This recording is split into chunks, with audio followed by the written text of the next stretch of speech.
Cette jeune fille qui se trouve devant nous est bien vivante.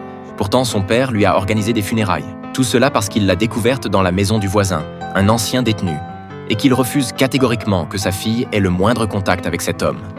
La jeune fille s'appelle Sarah. Elle ne sait pas se mettre en valeur. Et ses parents, tout comme sa petite sœur, sont impatients de la voir se marier. En effet, selon les coutumes locales, tant que l'aînée n'est pas mariée, la cadette ne peut pas épouser son fiancé. Ce jour-là, Sarah s'est encore fait poser un lapin et doit se rendre au travail la mine défaite. Son patron, pour qui elle nourrit des sentiments secrets, vient la voir avec une proposition. Jouer le rôle d'un ours dansant lors d'une fête. En plein été, personne ne veut accepter ce travail étouffant.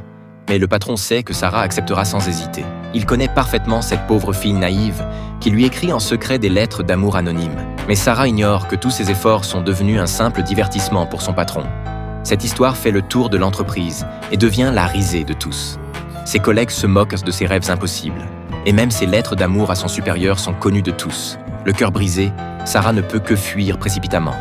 Dans l'ascenseur, Sarah éclate en sanglots. Voyant quelqu'un entrer, elle remet rapidement son masque d'ours. Soudain, l'ascenseur tombe en panne et l'espace confiné devient suffocant. Marc, voyant qu'elle n'arrive pas à retirer son costume de mascotte, hésite un moment avant de venir l'aider. Mais dans son empressement, il manque de lui arracher même ses vêtements de dessous. Cette situation embarrasse tellement Sarah que même l'ascenseur en panne semble reprendre vie par surprise. Sarah s'échappe en courant, oubliant même de récupérer sa tête d'ours. Ce jour-là, Sarah essuie un nouveau rendez-vous raté. Sa petite sœur fond en larmes car son petit ami lui a donné un ultimatum. Soit il se marie le mois prochain, soit c'est la rupture. Pour le bonheur de sa sœur, Sarah décide de se transformer radicalement. Cette nuit-là, attendant que ses parents soient profondément endormis, elle s'habille et, bravant le risque de sanctions imposées par les traditions conservatrices, descend voir Marc.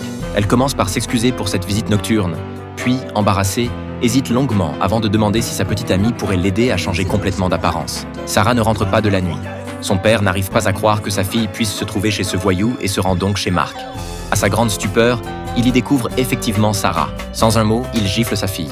Sarah supplie son père de rentrer à la maison, promettant de tout lui expliquer une fois là-bas. Mais les voisins, attirés par le spectacle, en rajoutent avec leur moquerie. Cet affront public humilie profondément ce père si soucieux de sa réputation.